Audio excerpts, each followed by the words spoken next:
د احصایې او معلوماتو ملي ادارې مسؤلین وایي چې په نږدې راتلونکي کې به په ایران او پاکستان کې هم د برېښنایي پیژندپاڼو د ویش څانګې پرانیستل شي.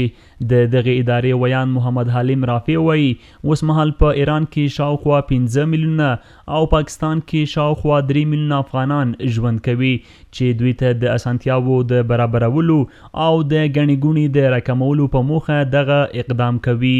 د احصایې معلومات ملي ادارې د بوس لپاره له هیواد بهر یوازې په متحده عرب اماراتو کې د برېښنایي پیژندپاڼو یو مرکز لري چې هلته زموږ هیوادوالو ته خدمتونه وړاندې کوي. له دې وروسته موږ پلان لرو چې په ایران هیواد کې هم د برېښنایي پیژندپاڼو یو مرکز جوړ کړو. همداراز له ایران وروسته به په پاکستان هیواد کې زموږ ګران هیوادوالو ته د برېښنایي پیژندپاڼو مرکزونه جوړیږي، ځکه د دوی غوښتنې دي د اوس لپاره په ایران هیواد کې نږدې 15 میلیونه افغان مهاجرین ژوند کوي. موږ پلان لرو چې هلته د برېښنایي پیژندپاڼو مرکز جوړ شي. همداراز پاکستان هیواد کې تر 3 میلیونه پورې افغان مهاجرین ژوند کوي چې هلته به هم د برېښنایي پیژندپاڼو مرکزونه جوړیږي. په ټوله کې له ایران او پاکستان وروسته په ځینې خلیجي هیوادونو کې همداراز ترکیه، سعودي عربستان کې هم پلان همدغه نیول شوی دی چې هلته د برېښنایي پیژندپاڼو مرکزونه جوړ شي. د احصایې او معلوماتو ملي ادارې ویان محمد حلیم رافع وایي چې برېښنایي پیژندپاڼې به په هرو 10 کلونو کې نوي کیږي.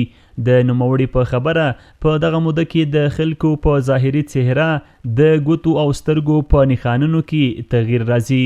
نو د دې لپاره چې د دوی معلومات کره او تازه وساتل شي، پیژندپاڼې به په هرو 10 کلونو کې یو ځل نوي کیږي. دا تصمیم په همدې خاطر نیول شوی دی چې په هرو 10 کلونو کې حتما د یو هیوادوال په ظاهري څهره کې د دوی د ګوتو په نښانو کې، د سترګو په نښانو کې تغیرات راځي. نو په همدې اساس باندې د دې په خاطر باندې چې د الکترونیکي تذکرې په چیپ کې کوم ډیټا چې د هغه باید اپډیټ یا په وخت وساتل شي، ترڅو تغیرات چې کوم د یو انسان پر مخ یا زموږ د هیوادوال پر ظاهري څهره کې راځي، هغه باید د الکترونیکي تذکرې پر داخلي چیپ کې چې کومه ډیټا ده په هغه کې اپډیټ وساتل شي. نو دا تصمیم زموږ د ادارې لخوا له وړاندې نیول شوی.